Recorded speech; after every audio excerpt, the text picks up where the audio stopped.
नमस्कार दोस्तों, आज हम बात करेंगे साल 2025 में पौष मास के शुक्ल पक्ष की पुत्रदा एकादशी का व्रत कब रखा जाएगा, पूजा का शुभ मुहूर्त और साथ ही जानेंगे व्रत का पारण कब, कितने बजे, कैसे और क्या खाकर करना शुभ होगा। इसलिए वीडियो के साथ अंत तक बने रहें। नमस्कार दोस्तों, स्वागत है आपका आपके अपने YouTube चैनल आसान राह फॉर यू में।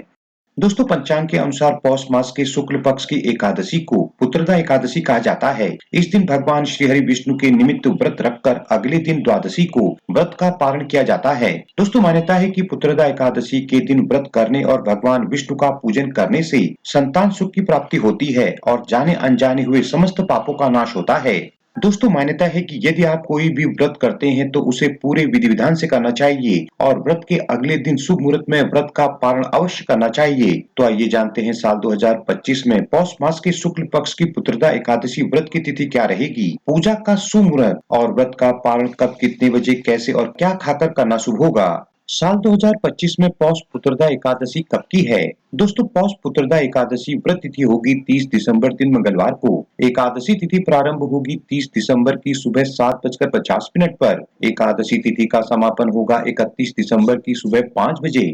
दोस्तों, इस दिन सूर्योदय का समय रहेगा सुबह 7:11 और चंद्रोदय का समय रहेगा शाम 5:47। राहु काल का समय रहेगा दोपहर 3:08 से शाम 4:27। दोस्तों, राहु काल एक अशुभ काल है। इस समय पूजा पाठ व अन्य शुभ कार्य नहीं करने चाहिए। एकादशी व्रत पूजा और पारण का शुभ मुहूर्त। दोस्तों, पूजा का अभिजीत मुहूर्त रहेगा दोपहर 12:08 से दोपहर 12:50। एकादशी पारण 31 दिसंबर की दोपहर 1:26 से दोपहर 3:31 के बीच किया जाएगा। वहीं पारण तिथि के दिन द्वादशी समाप्त होने का समय रहेगा 31 दिसंबर की सुबह 10:12। अब जान लेते हैं व्रत क्या खाकर खोलना चाहिए। दोस्तों, अब प्रश्न उठता है कि एकादशी व्रत का पारण कैसे करना चाहिए और क्या खाकर करना शुभ होता है। तो देखिए, एकादशी व्रत का पारण द्वादशी तिथि को किया जाता है। इस दिन पारण का शुभ मुहूर्त देखकर पारण करें। व्रत के पारण वाले दिन प्रातःकाल उठकर सभी कामों से निवृत्त हो जाएं और गंगा जल मिले जल से स्नान करें। दोस्तों, अब तांबे के लोटे में जल लेकर सूर्य देव को ओम सूर्याय नमः मंत्र का जाप करते हुए अर्घ दें। दोस्तों, इसके बाद पुनः भगवान विष्णु जी की विधिवत पूजा कर उन्हें विशेषकर तुलसी दल डालकर पीली मिठाई, ऋतुफल, दूध, दही, पंचामृत और फल भोग लगा सकते हैं। दोस्तों, एकादशी व्रत का पारण वैसे तो पूजा में चढ़ाए प्रसाद से ही करना चाहिए। एकादशी व्रत पारण में जो भी भोजन पकाया जाता है उसमें शुद्ध घी का प्रयोग जरूर करना चाहिए। शास्त्रों के अनुसार भले ही एकादशी व्रत में चावल वर्जित होता है, लेकिन इस व्रत का पारण चावल खाकर करना शुभ माना जाता है।